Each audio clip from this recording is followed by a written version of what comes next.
The Next Millionaire Next Door, by Thomas J. Stanley, Ph.D., and Sarah Stanley Fallaw, Ph.D. Introduction. Imagine a family. A mother, a father, and 3 kids. They're millionaires. Now, what do you see in your mind's eye? A sprawling mansion? A 3-car garage with luxury SUVs? Exotic vacations filling their social media feeds? What if I told you that when this family goes out for a treat, the mom sometimes makes her children order from the $1 value menu? It sounds strange, doesn't it? Almost unbelievable. But this family, the Jacobsons, are real. They live in a modest 1,900 square foot home, smaller than the American average, yet their net worth places them in the top 10% of the country. This single image, a millionaire family ordering from the value menu, perfectly captures the secret that drive. Thomas J. Stanley first revealed to the world over 2 decades ago in his groundbreaking book, The Millionaire Next Door. It was a book that sold over 5 million copies because it turned our idea of wealth completely upside down. It showed us that the flashy, high-rolling millionaire we see on TV is mostly a myth. The real millionaires are often the people you'd never suspect. There's your neighbors, the small business owners, the teachers, the engineers. They live quiet, unassuming lives. Drive. Stanley dedicated his life to studying these people, asking one simple question: why are some individuals so much better at turning their income into lasting wealth than others? Tragically, drive. Stanley was killed by a drunk driver in 2015, just as he was beginning a new wave of research. But his work didn't end there. His daughter, Sarah Stanley Fallaw, picked up the torch. She took her father's notes, his research, and combined it with new studies to answer a crucial question for our time. In a world of social media, rising costs, and endless distractions, is the millionaire next door still alive and well? Can ordinary people still achieve extraordinary financial freedom? The book they created together, The Next Millionaire Next Door, gives us the answer. And that answer is a resounding yes. So, for the next few minutes, I invite you to set aside everything you think you know about getting rich. By the end of our time together, you will understand the simple, timeless, and often surprising behaviors that actually build wealth. It's not about winning the lottery or signing a multi-million-dollar contract. It's about a mindset. And it's a mindset that you can start building today, no matter where you're starting from. Book summary. Let's begin with a man we'll call Ranger X. Rich. He was a park ranger, and one day, he was patrolling a parking lot, getting ready to write tickets. He believed he had the wealthy all figured out. He told Drive. Stanley, it's the people with Mercedes, BMWs, Jaguars, who usually don't pay.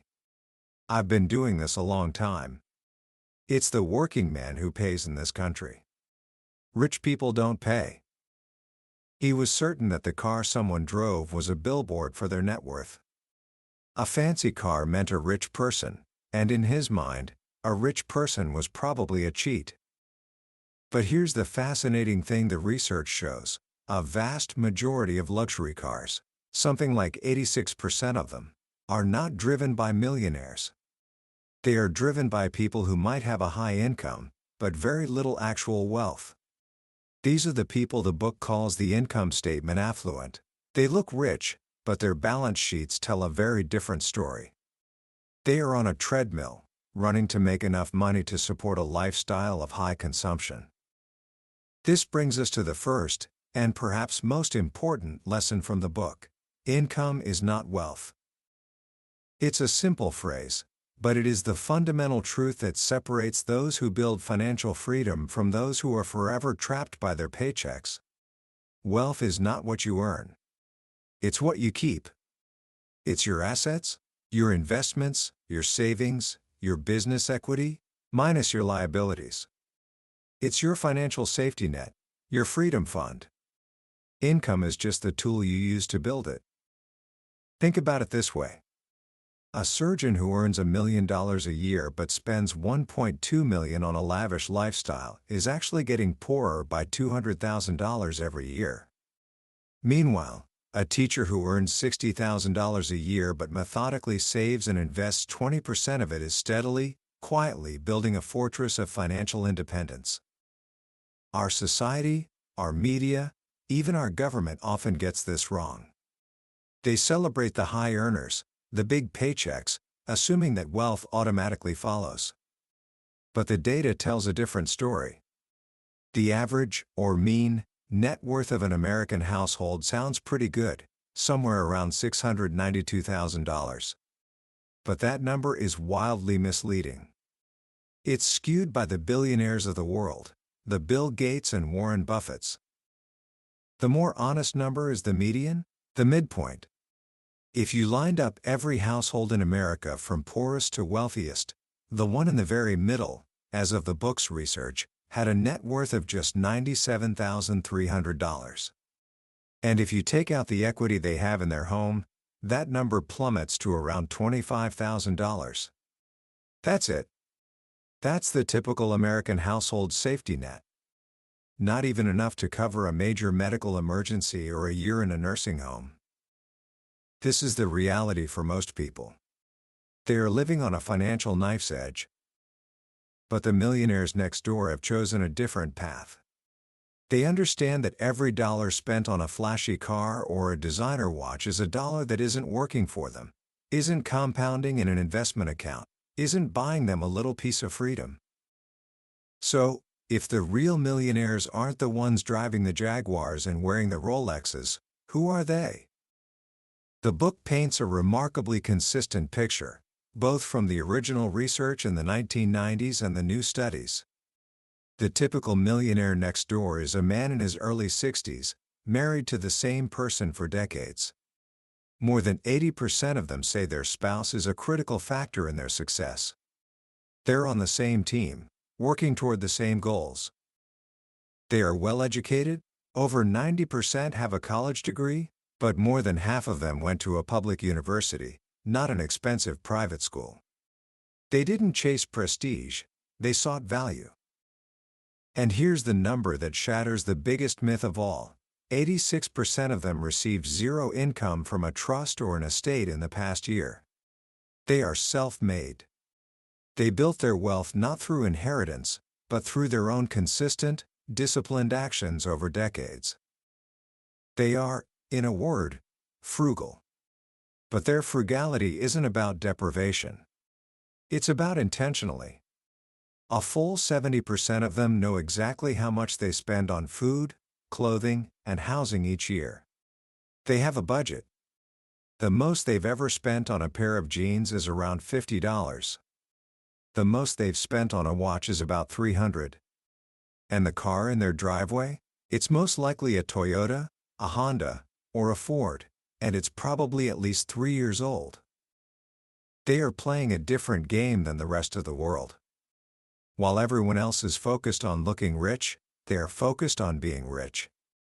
And being rich, to them, means being financially independent. This mindset isn't something you're born with. It's something you learn. And for most millionaires next door, the lesson started early. About 70% of them said their parents were very frugal. They grew up in households where money was respected, where budgets were a normal part of life, where hard work was expected. Consider the story of a man named John C. When he was in 4th grade, his father sat him and his 5 siblings down and told them something that would shape their lives. He said, "You are all going to college. But I won't be able to pay a dime in tuition. You will have to pay for it yourselves." That sounds harsh, doesn't it? But it was a profound gift. It taught them responsibility. It taught them the value of work. All 6 of them graduated from college on their own dime. John went on to get an MBA and become a millionaire. He never once carried a credit card balance. He raised his own sons with the same principles, teaching them to save, to work, and to understand the power of their own efforts. When his son earned $3,000 from a side business in 4th grade, he saved almost all of it. He learned that the satisfaction of earning and saving was far greater than the fleeting thrill of spending. This is the nurture part of the equation. But what if you didn't have that kind of upbringing? What if your parents were terrible with money? Many millionaires in the book tell that exact story. They watched their parents struggle with debt, fight over bills, and live with constant financial stress. One man said, "My parents were a prime example of how not to manage money." Another put it this way, "Almost all of my financial decisions now are made from the perspective of my father. I simply do the opposite of what he would do." These individuals use their negative experiences as fuel. They saw the pain that a lack of financial discipline could cause, and they vowed to live differently. They proved that your past does not have to be your destiny. You have the power to choose a different path. The journey begins by building the right foundation. And the single greatest decision you'll make, one that influences almost every other financial choice, is where you choose to live. The book puts it plainly, the greatest detriment to building wealth is our home and neighborhood environment. If you live in a pricey home in a high-status neighborhood, you will feel enormous pressure to act and buy like your neighbors. The cars they drive, the schools their kids attend, the vacations they take, it all becomes a subtle, unspoken standard. You start taking your consumption cues from the people around you. And if those people are high-income spenders, you're in a dangerous game. It's a game of keeping up that you can't win. The millionaires next door understand this. That's why most of them never bought a home that was worth more than 3 times their annual income. They didn't stretch. They didn't buy the biggest house they could afford according to the bank. They bought a home they could easily afford, which left plenty of room in their budget to save and invest. Remember Ken, the man profiled in the original book? He and his wife started their life in Manhattan. But when they created a 30-year financial plan, they realized it would be nearly impossible to build significant wealth in one of the most expensive cities in the world. So, he made a strategic decision. He moved his job to suburban Atlanta, where he bought a house for about $300,000. A similar home near New York would have cost over $1 million. That single decision, made early in his career, saved him a fortune and put him on the fast track to becoming a decamillionaire. He chose his financial future over his zip code. Even more fascinating is the data on inherited wealth in these affluent neighborhoods. The book reveals that in neighborhoods where homes are valued over $1 million, about 1 in 4 homeowners receive some form of inheritance or trust fund income. In neighborhoods where homes are under $500,000, that number drops to just 8%. Think about what that means. When you're trying to keep up with the Joneses in a luxury neighborhood, there's a good chance the Joneses are playing with money you don't have access to. They were subsidized. You're not just competing with their salary, you're competing with their grandfather's wealth. It's a game that's rigged against you from the start. The wise choice is not to play. Once you've established your home base, the next layer of wealth building comes down to your daily consumption habits. It's the small, consistent choices that add up over time. We've already talked about the millionaire's $50 jeans and $300 watch. Let's talk about their cars. The car is the ultimate symbol of status for so many people. It's a way to signal success to the world. But for the millionaire next door, a car is a tool. It's transportation. The median price they paid for their most recent car was just $35,000. The top 3 brands they drive are Toyota, Honda, and Ford.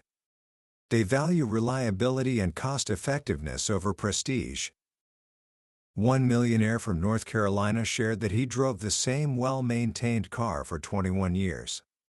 He calculated that this one decision saved him about $250,000 in car payments over that time. $250,000. That's the power of bucking the trend of needing a new car every few years. This mindset of social indifference, the ability to ignore what others are buying, driving, and wearing, is a superpower for wealth creation. It's the ability to be immune to trends and social pressure. And in our world today, that immunity is harder than ever to maintain. 20 years ago, the Joneses were just the people on your street. You saw their new car in the driveway. Today, the Joneses are everywhere. They're on your phone, in your pocket, 24/7. Your social media feed is a constant, curated stream of your friends, families, and even strangers' peak consumer moments. The exotic vacation, the fancy dinner, the new designer handbag. The book points out that the average American spends about 2 hours a day on social media. The average millionaire? About 2.5 hours a week. That's not a coincidence. They are fiercely protective of their most valuable, non-renewable resource, their time and attention. They understand that every hour spent scrolling through someone else's highlight reel is an hour not spent on their own goals, reading, exercising, planning their investments, or spending time with their family. They're not just avoiding the psychological trap of comparison, they're avoiding the marketing machine that comes with it. Every moment you spend online, sophisticated algorithms are learning about you, tailoring ads to your desires, and making it easier than ever to spend money you shouldn't on things you don't need. Building wealth today requires a level of discipline to tune out this noise that was unimaginable just a generation ago. It requires knowing your own goals with such clarity that the glittering distractions of the world simply fade into the background. So, how do they do it? How do they cultivate this discipline and focus? The book identifies 6 core behavioral patterns, 6 strengths that are consistently found in prodigious accumulators of wealth. These are the traits that predict a person's ability to build wealth, regardless of their age or income. First is confidence. This isn't arrogance. It's a quiet self-assurance in their ability to make financial decisions for their own household. They trust their own judgment. Second is frugality. We've talked a lot about this. It's the consistent, disciplined commitment to spending less than you make. Third is responsibility. They accept full ownership of their financial outcomes. They don't blame the government, the economy, or their boss for their financial situation. They believe their own actions are the primary driver of their success. Fourth is that superpower we just discussed, social indifference. The ability to be immune to the pressure to keep up with the latest trends. Fifth is focus. This is the ability to see tasks through to completion without getting distracted. It's the discipline to sit down and plan your finances instead of getting pulled into the latest political drama or celebrity gossip. And sixth is planning. They have clearly defined goals, daily, weekly, annual, and lifetime goals. They have a vision for their future, and they allocate their resources accordingly.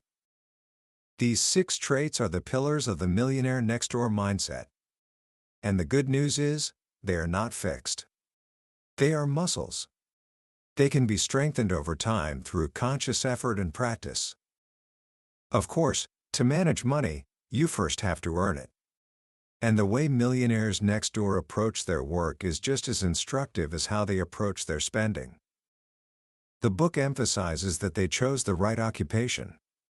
But right doesn't necessarily mean the one that pays the most. It means a career that allows them to use their best abilities and aptitudes. About 80% of millionaires said this was the key reason they chose their vocation. They found something they were good at, something that engaged them, and often, something they loved. This is why we see millionaires in such a wide variety of professions: teachers, accountants, engineers, and a huge number of small business owners. Self-employment is a recurring theme. In the new study, about 42% of millionaires are business owners. This is lower than it was 20 years ago, but it's still significantly higher than the general population. Why? Because owning your own business, while incredibly risky, removes the ceiling on your income. It puts you in control of your own destiny. But these aren't the glamorous, venture capital-funded startups you see on TV. More often, they're what the book calls dull normal businesses. Welding contractors, pest controllers, owners of mobile home parks. They target market opportunities where the competition is light because nobody else sees the potential. They aren't trying to be the next Mark Zuckerberg. They're trying to provide a valuable service and build a profitable, sustainable business. Starting a business like this requires immense courage, perseverance, and resiliency. The book is filled with stories of entrepreneurs who faced failure, rejection, and endless criticism but refused to give up. One man, Alan DeMarcus, started his business by borrowing $180,000 from friends and family. He described the early years as so scary, constantly cash poor, and having to use his personal emergency fund to make payroll. But he and his wife were a team. They persevered, and today he's worth over $8 million. This path isn't for everyone. But the lessons from these entrepreneurs apply even if you work for someone else. The most important lesson is that your career is your responsibility. An early experience of being laid off taught one millionaire that he could never depend on a company to take care of him, no matter how hard he worked. That moment shaped his entire life, leading him to become self-employed and in control of his own fate. Finally, we come to what you do with the money you've so diligently earned and saved. How do you make it grow? How do you invest? Here, too, the millionaire next door is a contrarian. They don't chase hot stocks. They don't try to time the market. They don't invest in exotic, complicated products that they don't understand. Their approach is straightforward and disciplined. They invest for the long term. The majority hold their investments for at least 3 to 5 years, and nearly 30% hold them for more than 10 years. They are not traders, they are owners. They are also confident learners. Over half of them believe their investment success is more a function of their own self-study than of professional advice. They spend, on average, over 11 hours a month studying and planning their investments. They take responsibility for their own education. Warren Buffett famously tells a story that captures this mindset perfectly. He says he often recommends a simple, low-cost S&P 500 index fund. His friends with modest means usually take his advice. But the mega-rich individuals and institutions almost never do. They feel their wealth should buy them something superior, something extra. So they hire high-fee managers and consultants who sell them complex, expensive products.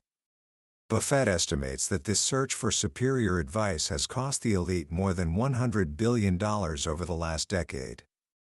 They pay more, for less. The millionaire next door, on the other hand, understands the simple power of a diversified, low-cost portfolio. They're not trying to beat the market, they're trying to be the market, and let the power of compounding do the heavy lifting over time.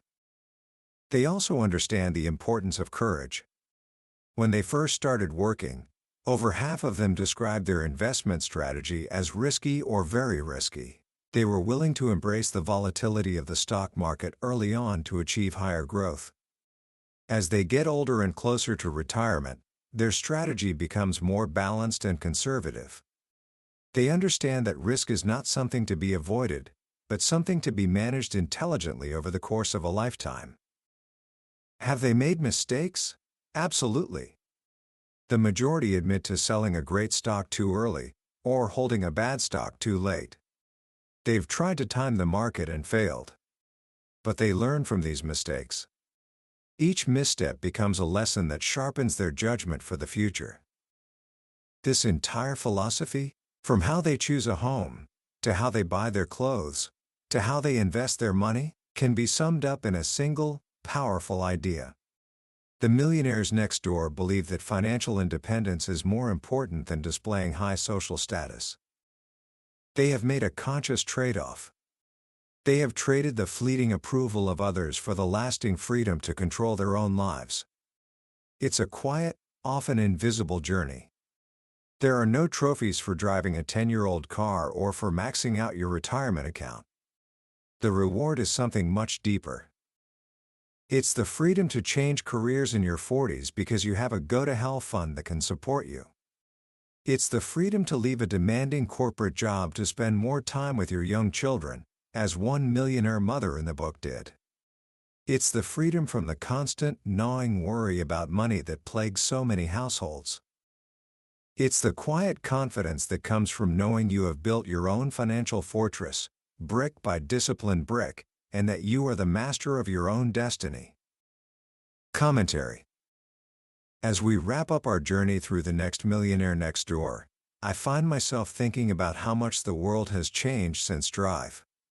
Stanley first wrote his original book, and yet, how little the fundamentals of wealth have changed. The book's most powerful lesson, for me, isn't just about money. It's about intentionally. In a world that is engineered to distract us, to make us compare ourselves to others, and to convince us that happiness is just one purchase away, The Millionaire Next Door offers a radical alternative, a life lived on your own terms. They are the ultimate contrarians. When the world says spend, they save. When the world says show off, they live quietly. When the world says follow the herd, they carve their own path. They have defined what success means to them, and it has nothing to do with what anyone else thinks. This is a message that is more vital today than ever before. We are drowning in information but starving for wisdom. We have more opportunities to spend money than at any point in history, but less guidance on how to build real, lasting freedom. The beauty of this book is its simplicity. It doesn't offer a get-rich-quick scheme. It doesn't promise a secret stock tip. It offers something far more valuable, a blueprint of behavior. It shows us, through data and through stories, that financial success is not a matter of luck, or genius, or inheritance. It is the predictable outcome of a consistent set of disciplines. And that is incredibly empowering. It means that your financial future is not predetermined. It is something you are building, or not building, with every choice you make, every single day. If you're ready to start applying these lessons to your own life, here are 3 simple, practical actions you can take, starting today. First, just for the next 30 days, track every single dollar you spend. Don't judge it, don't try to change it yet. Just become aware. Use an app, a notebook, whatever works for you. This simple act of observation is the first step toward intentionally. You can't control what you don't measure. Second, define your why. Why do you want financial freedom? Is it to travel? To leave a job you dislike? To provide for your family? To have the peace of mind that comes with security? Write it down. Be specific.